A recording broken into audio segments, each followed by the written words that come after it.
तीनों भाइयों को बैराग हो जाता है। तीनों भाइयों ने भी दीक्षा ली। चिंतागति ने कहा,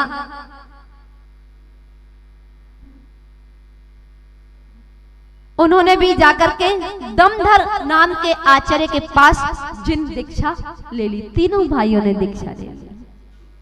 संन्यास शरीर त्याग कर चिंतागति चौथे महेंद्र स्वर्ग में अपने भाइयों के साथ शामानिक देव हुए। कहां गए? चौथे स्वर्ग में। वहां से चेकर पुष्पकलावती नाम का देश है, गगन बल्लभ नाम पुर है, वहां के राजा गगन चंद थे। कहा? अब ये तीनों भाई कौन से स्वर्ग में? चौथे स्वर्ग में। वहां से आयु पूरी करके ये पुष्पकलावती नाम के देश में गगनबल नाम का पुर है, वहां के राजा गगन चंद उनकी कोख से जन्म लेते हैं। और उनकी कोख से जन्म लिया। वो दोनों भाई चपलगति चिंतागति को छोड़ करके जो मनोगति और चपलगति का जीव था, वो चौथे स्वर्ग से अपनी आयु पूर्ण करके और गगनचंद और पुरसुंदरी उनकी रानी पुरसुंदरी रानी की कोख से जन्म लेते हैं। वो दोनों भाई कौन से? मनोगति और चपलगति। यहाँ आकर के अमित गति और अमित तेज नाम के दो पुत्र जो रिद्धिधारी मुनिराज थे, वो कह रहे हैं, उन्होंने ये सारा वृतांत सुनाया कि हम तीन भाई थे, तीन भाई चौथे स्वर्ग में गए, वहां से आयु पूर्ण करके हमने पुरसुंदरी के गर्भ से दोनों ने जन्म लिया। और अमित गति और अमित तेज नाम के हम दो पुत्र, एक दिन हम दोनों भाइयों को किसी कारणवश पुंडरीक कर्णी नगरी में गए। वहां स्वयं प्रभु तीर्थंकर का सम्मोषण आया। कह रहे, हम पुंडरीक कर्णी नगर में गए, वहां स्वयं प्रभु तीर्थंकर का सम्मोषण आया। जाकर के हमने वंदना की, बड़ी भक्ति की, पूजा की और अपने पूर्व जन्म के भव को पूछा कि हे देव, हमारे पूर्व पर्याय के बारे में बताइए। भगवान ने हमें ये सारा दृष्टांत बताया। तब उन्होंने तीनों भाइयों के बारे में बताया। तो हमने कहा कि वो हमारा तीसरा भाई कौन सा है? तब भगवान बोले, सिंहपुर नाम का नगर है, वहां के राजा अपराजित तुम्हारे भाई है। उनके उपदेश सुन करके उसी समय जिन दीक्षा ले ली। मुनिराज भगवान का यह उपदेश सुना और वहीं दोनों ने अमित गति और अमित तेज दोनों ने दीक्षा ले ली। उसके बाद वो भाई प्रेम के वशीभूत होकर के, हम दोनों भाई तुम्हें देखने के लिए यहाँ आए हैं। अब तुम्हें कुछ कहना चाहते हैं। कौन?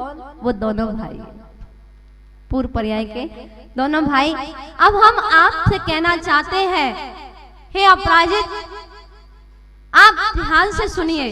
बोले, भैया तुमने खूब सुख भोग लिया, खूब आनंद ले लिया। अब तुम्हारी आयु सिर्फ 1 माह की बची है। बड़े ध्यान से सुनना कि आपकी आयु मात्र 1 माह की बची है। अब आप सोच लीजिए, विचार कर लीजिए।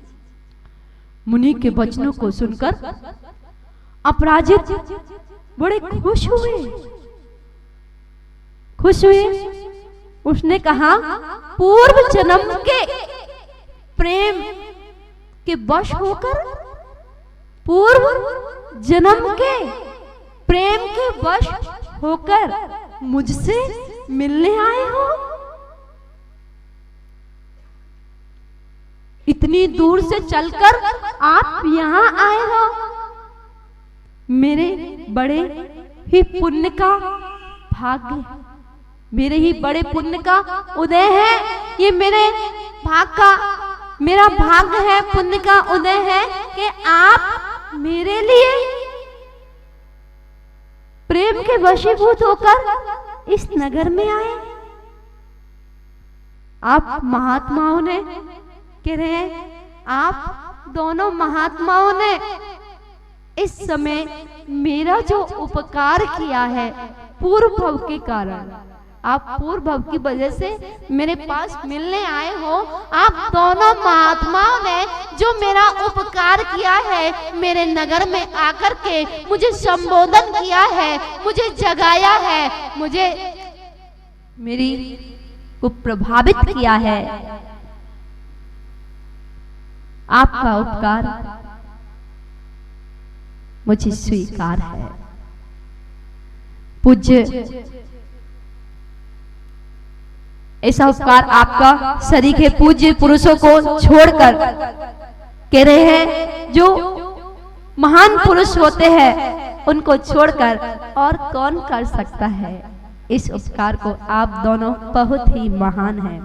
अपराजित ने उनको प्रणाम किया। उस समय मुनिराज संबोधन करके अपने स्थान चले गए।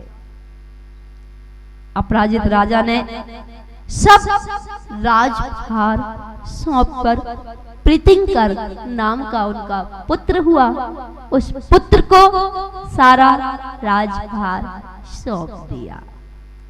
अष्टानिका पर्व में महापूजन की, भक्ति की, भक्ति पूर्वक दान दिया। अपने कुटुंब परिवार को विदा करके शल्य रहित होकर प्रायोगमन नामक संन्यास ले लिया और 16वें स्वर्ग के रत्नमयी पुष्प विमान की दिव्य तेज में उपाद जन्म लिया। देव हुए, 16वें स्वर्ग में पहुंचे। 16वें स्वर्ग से आकर के भी दिव्य सुख को भोगा। दिव्य सुख के द्वारा जिन भक्ति की, पूजा की, भगवान की आराधना की और भक्ति के साथ जिन भगवान के पंच कल्याणक जहां जहां होते, जहां जहां हुए, वहां वहां पर जाकर के उनकी वंदना की, उस स्थान को स्पर्श किया, पूजा की, भक्ति की। कहां? जहां जहां तीर्थंकरों के पंच कल्याणक हुए हैं, उन स्थानों पर जाकर के भगवान की पूजन आराधना की। जिनेंद्र भगवान की भक्ति का फल से क्या नहीं मिलता। संसार में एक ही चीज है जो जिनेंद्र की पूजन भक्ति से सब कुछ मिल जाता है। सुंदर रूप, सुंदर धन, सुंदर वैभव, स्वर्ग का वैभव, भोग भूमि का वैभव, मोक्ष का वैभव भी जिन भक्ति से प्राप्त हो जाता है। 16वें स्वर्ग के सुख को भोगकर हस्तिनापुर के राजा श्री चंद्र और रानी श्रीमती के गर्भ से सुप्रतिष्ठ नाम का पुत्र हुआ। कौन? अपराजित मुनि। हाँ, वही जीव, चपल गति का जीव अपराजित राजा हुए। अपराजित राजा के बाद मुनि बने। मुनि बन करके 16वें स्वर्ग गए। अपराजित संन्यास ले लिया और वहां से 16वें स्वर्ग गए। 16वें स्वर्ग से आकर के हस्तिनापुर में, हस्तिनापुर के राजा श्री चंद्र और रानी श्रीमती के गर्भ से सुप्रतिष्ठित नाम का पुत्र हुआ। समझ में आ रहा है आपको? आ रहा है नहीं? या यहीं पे स्टॉप कर दे अगर? हाँ, बस थोड़ा सा और चलेगा फिर समझ में आएगा। कहां से यात्रा शुरू हुई थी?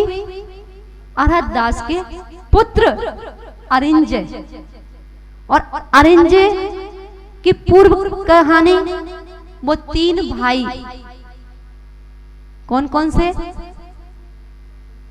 चिंतागति, मनोगति और चपलगति। 2 भाई मुनिराज रिद्धि धारण चारण रिद्धिधारी हुए थे, और एक जो थे वो अपराजित राजा। राजा ये उनके साथ पहले 4थे स्वर्ग में गए। 4थे स्वर्ग से जब आए, नहीं वो तो पहले का था 4थे स्वर्ग का, वहां से जब वो दोनों मुनिराज समझाने आए, इन्होंने मुनिराज के उपदेश सुने। उपदेश सुन करके इनको वैराग हुआ, मुनि पद धारण किया। मुनि पद को धारण करके समाधि पूर्वक मनन किया, और समाधि पूर्वक मनन करके ये 16वें स्वर्ग में गए। अपराजित का जीव, अपराजित का जीव 16वें स्वर्ग में गया, और 16वें स्वर्ग से जब पूर्ण आयु की तो हस्तिनापुर में जाकर के जन्म लिया। अब हस्तिनापुर पहुंच गए। कौन? ये नेमिनाथ का जीव है, आगे जाके समझ में आएगा। अब ये कहां पहुंच गए? हस्तिनापुर में। हस्तिनापुर के राजा श्री चंद्र रानी श्रीमती के गर्भ से सुप्रतिष्ठित नाम के पुत्र हुआ। सुप्रतिष्ठित का विवाह सुनंदा नाम की राजकुमारी से हुआ। सुप्रतिष्ठित का विवाह सुनंदा नाम की राजकुमारी से हुआ। सुप्रतिष्ठित और सुनंदा दोनों ही बड़े सुख से रहा करते थे। एक दिन सुप्रतिष्ठित के पिता श्री चंद्र ने अपना राज्य सुप्रतिष्ठित को देकर सौंपकर जगत का उपकार करने वाली सुंदर मुनि के पास जाकर के जिन दीक्षा ले ली। कहा? सुप्रतिष्ठित का जीव, उनके पिता श्री चंद्र ने भी जाकर के दीक्षा ले ली।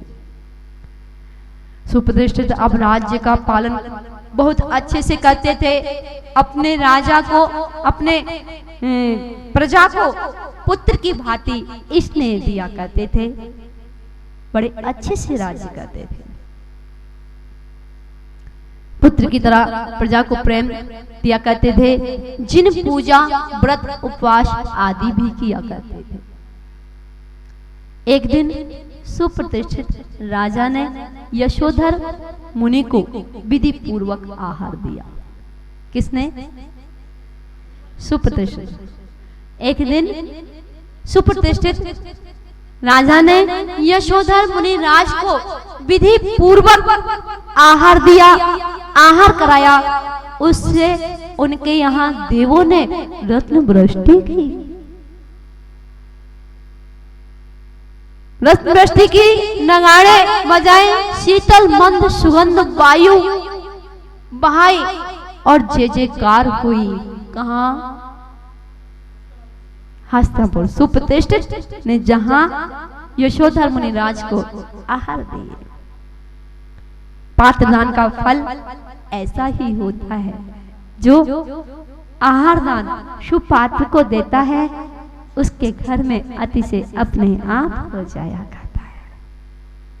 पात्रदान का फल ऐसा ही होता है कि उससे सब सुख प्राप्त हो जाते हैं, सब संपदा मिलती है, दरिद्रता दुर्गति का भी नाश हो जाता है। 3 लोक में ऐसी कोई उत्तम वस्तु नहीं है जो सुपात्र को दान देने से बढ़ के कोई हो। सुपात्र को दान देना सबसे बड़ा दान होता है।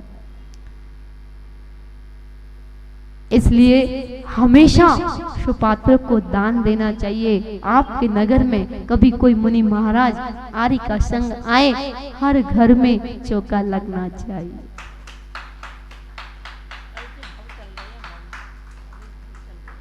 एक दिन सुप्रतिष्ठित राजा अपनी प्रिया के साथ महल पर प्रकृति की शोभा देख रहे थे।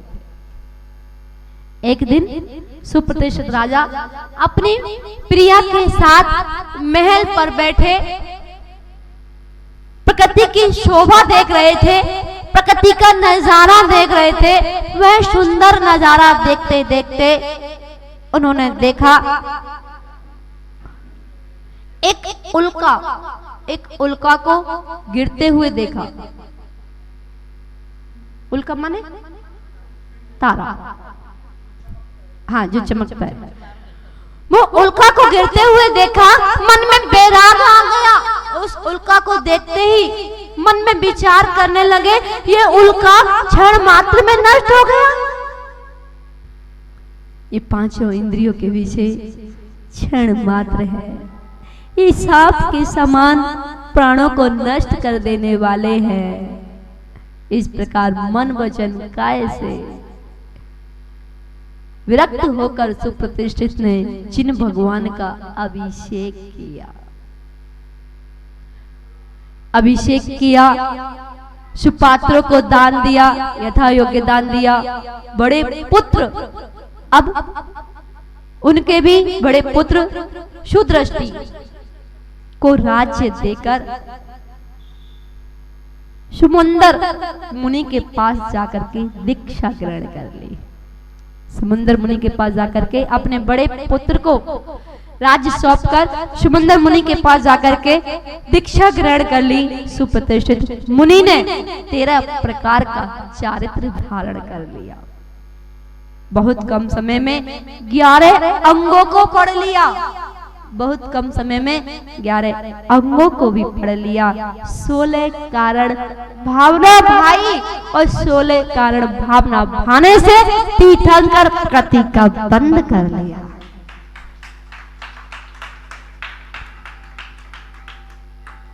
सोलह कारण भावना भाने से तीर्थंकर प्रकृति का बंद कर लिया।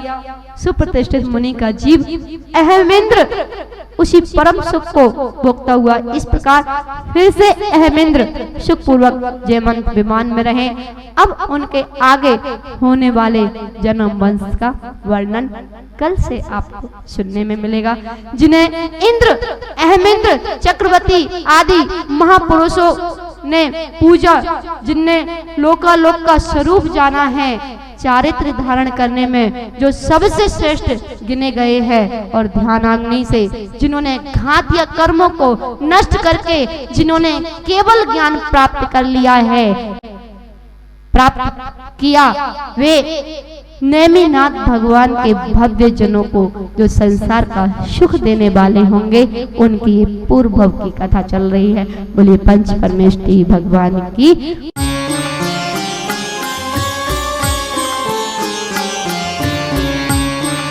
वंडर सीमेंट सुरविद्या सीजन 2 संगीत के सुरीले सफर में जहाँ एक